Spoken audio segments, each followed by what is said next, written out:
All right, let's talk about one of the biggest choices you're ever going to make when it comes to hitting your goals. Are you on team discipline or are you on team motivation?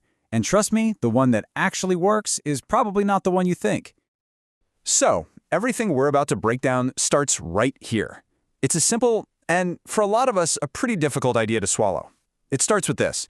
If you rely on motivation, You will lose. Yeah, that sounds harsh, right? But it's not an insult. It's just a diagnosis of a strategy that is fundamentally flawed. Relying on something that comes and goes is a blueprint for failure. So, why is that statement so absolute? Well, here's why. At its core, motivation isn't a tool or a game plan. It's an emotion.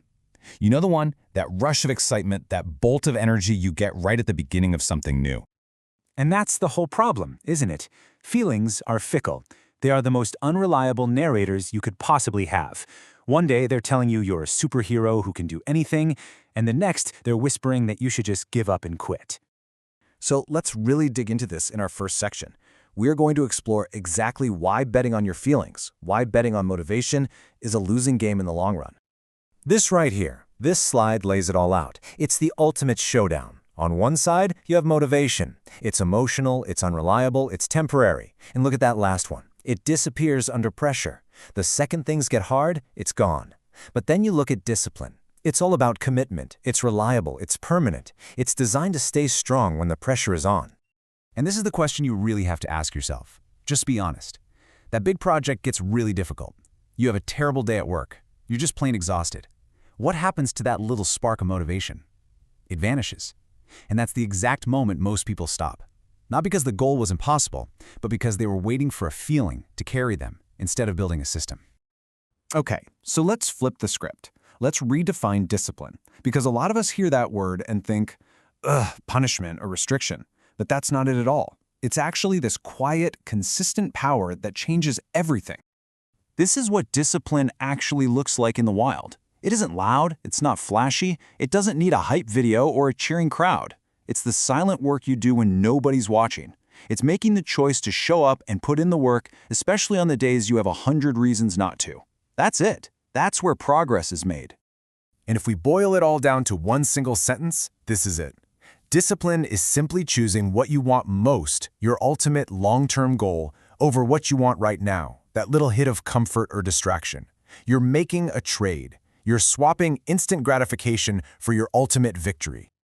All right, so we've defined our terms, we know the what. Now let's get into the how. How does this idea of discipline actually create real results? Well, it's not magic. It's all about building a system. The second you switch over to a discipline-first approach, you get off the emotional roller coaster.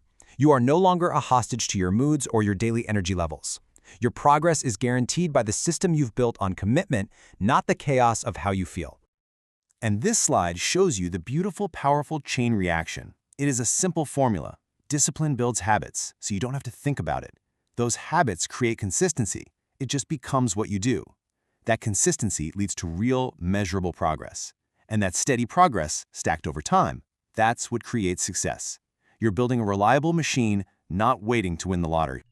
This chart just says it all, doesn't it? Take a look at the motivated person.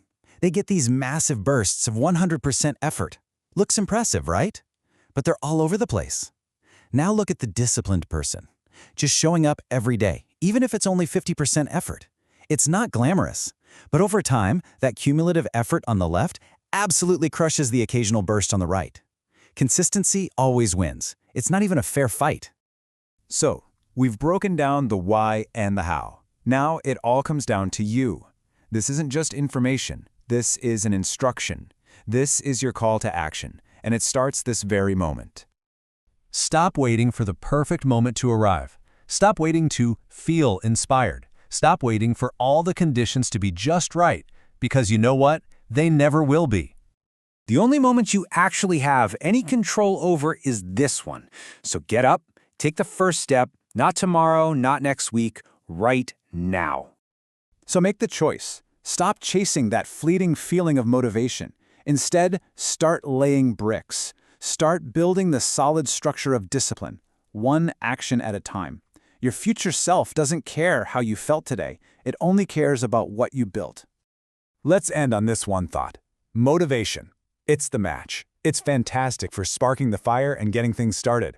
But discipline is the fuel. It's what you add day in and day out to keep that fire burning long after the initial spark has faded away.